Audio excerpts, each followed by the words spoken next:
Blast ഫർണസിൽ process വഴിയാണ് നമ്മൾ iron metal isolate ചെയ്യുന്നത്. അതിന്ന് എക്സ്ട്രാക്ട് ചെയ്ത അയൺ പിഗ് അയൺ അഥവാ 4% കാർബൺ ഉണ്ടാവും.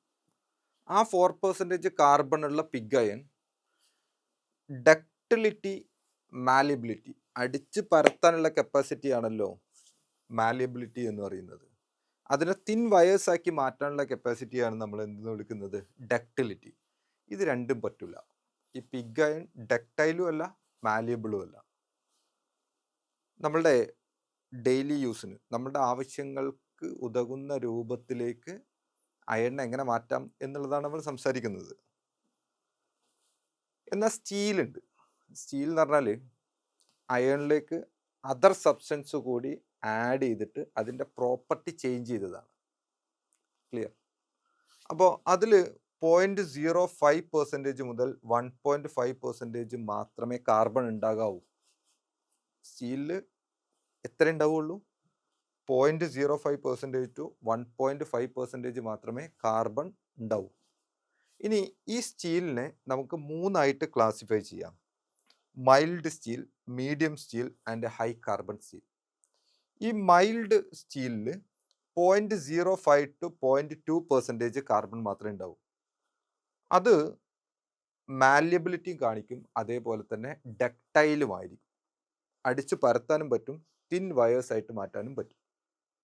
കാർബണിൻ്റെ എമൗണ്ട് എത്രയായിട്ട് കുറഞ്ഞിട്ടുണ്ട്? 0.05 ടു 0.2%. നമ്മൾ അതൊന്നും ചെയ്യാൻ പറ്റില്ല എന്ന് പറഞ്ഞിട്ടുണ്ടായിരുന്നു. അത് പിഗ് അയണിൻ്റെ കേസിലാണ്, കാരണം അവിടെ 4% കാർബൺ ഉണ്ട്. ഇനി മീഡിയം സ്റ്റീലിൽ വരുമ്പോഴേക്കും 0.2 ടു 0.6% കാർബൺ ആണ് വരുന്നത്. അങ്ങനെ വരുമ്പോൾ അതിൻ്റെ പ്രോപ്പർട്ടി നോക്കുക, ഹൈ ഹാർഡ്നെസ് കാണിക്കും.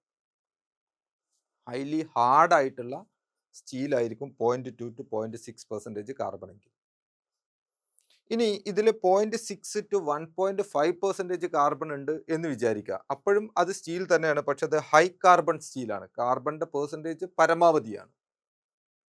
ആ കേസിൽ വെരി ഹൈ ഇലാസ്റ്റിസിറ്റി കാണിക്കുന്നത്, very high elasticity and hardness.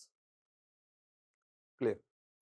ഇനി ഇതിൻ്റെ മറ്റൊരു പ്രത്യേകത, ഇത് ഇങ്ങനെയൊക്കെ പ്രോപ്പർട്ടി കാണിക്കുന്നുണ്ടെന്നുണ്ടെങ്കിൽ നോക്ക്, മൈൽഡ് സ്റ്റീൽ അഗ്രികൾച്ചറൽ എക്യുപ്മെന്റ് ഉണ്ടാക്കാനാണ് സാധാരണ യൂസ് ചെയ്യാറുള്ളത്. ഇനി മീഡിയം സ്റ്റീൽ എന്ന് പറയുന്നത് റെയിൽവേ ട്രാക്കും ഹാൻഡ് റെയിൽസും ഒക്കെ ഉണ്ടാക്കാനാണ് ഉപയോഗിക്കുന്നത്. അടുത്ത് നോക്ക്, സർജിക്കൽ ഇൻസ്ട്രുമെന്റ്സും സ്പ്രിങ്സും ഒക്കെ ഉണ്ടാക്കാനാണ് ഈ ഹൈ കാർബൺ സ്റ്റീൽ യൂസ് ചെയ്യാറുള്ളത്. ഇപ്പോൾ നമ്മളുടെ കോയിൽ സ്പ്രിങ് ഒക്കെ ഇല്ലേ, നമ്മളെ ഷോക്ക് അബ്സോർബേഴ്സിൽ, അതൊക്കെ ഉണ്ടാക്കാൻ ഏതാണ് യൂസ് ചെയ്യാറുള്ളത്? ഹൈ കാർബൺ സ്റ്റീലാണ് യൂസ് ചെയ്യാറുള്ളത്. ക്ലിയർ? ഇനി നമ്മൾ നോക്കാൻ പോകുന്നത് അലോയ്സ് ആണ്. അലോയ്സ് എന്ന് പറഞ്ഞാൽ mixture of 2 or more metals.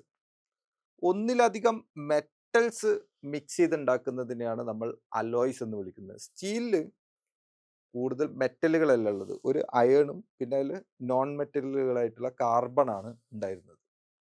ഒന്നിലധികം മെറ്റലുകൾ മിക്സ് ചെയ്ത് വരുന്ന സാധനത്തിനെയാണ് നമ്മൾ എന്തെന്ന് വിളിക്കുന്നത്?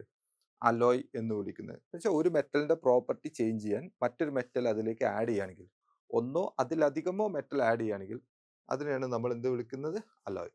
Mixture of 2 or more metals.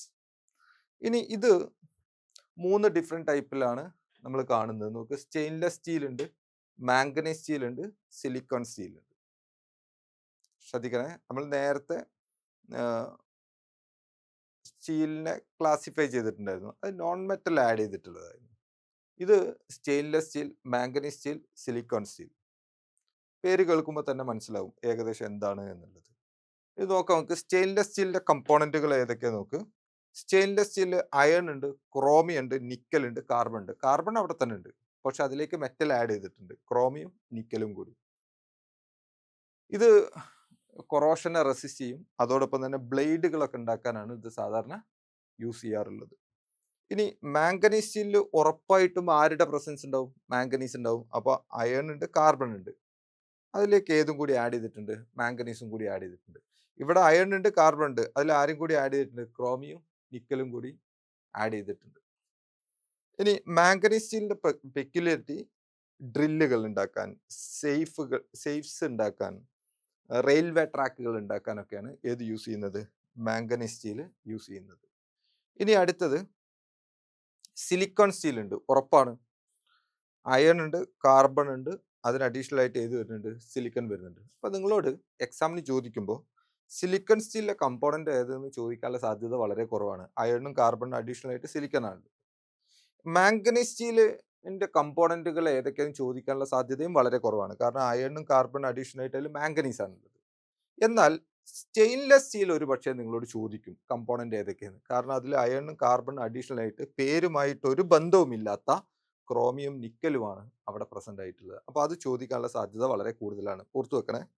Silicone സ്റ്റീലിന്റെ പെക്യുലാരിറ്റി എന്ന് പറഞ്ഞത് ഇതിനെ ഇലക്ട്രിക്കൽ സ്റ്റീൽ എന്നും പറയാറുണ്ട്. സിലിക്കോൺ സ്റ്റീലിനെയാണ് നമ്മൾ ഇലക്ട്രിക്കൽ സ്റ്റീൽ എന്ന് പറയാറുള്ളത്. കാരണം ഇലക്ട്രിക്കൽ എക്യുപ്മെന്റ് ഉണ്ടാക്കാൻ ഏറ്റവും കൂടുതൽ യൂസ് ചെയ്യുന്ന സ്റ്റീലാണ് ഏതെന്ന് പറഞ്ഞാൽ സിലിക്കൺ സ്റ്റീൽ. എക്സാമ്പിൾ പറയുകയാണെങ്കിൽ മോട്ടറുകൾ, ജനറേറ്റേഴ്സ്, ട്രാൻസ്ഫോമേഴ്സ്, ഇതൊക്കെ ഉണ്ടാക്കാൻ വേണ്ടിയിട്ടാണ് ഏത് യൂസ് ചെയ്യാറുള്ളത്? സിലിക്കോൺ സ്റ്റീൽ യൂസ് ചെയ്യാറുള്ളത്.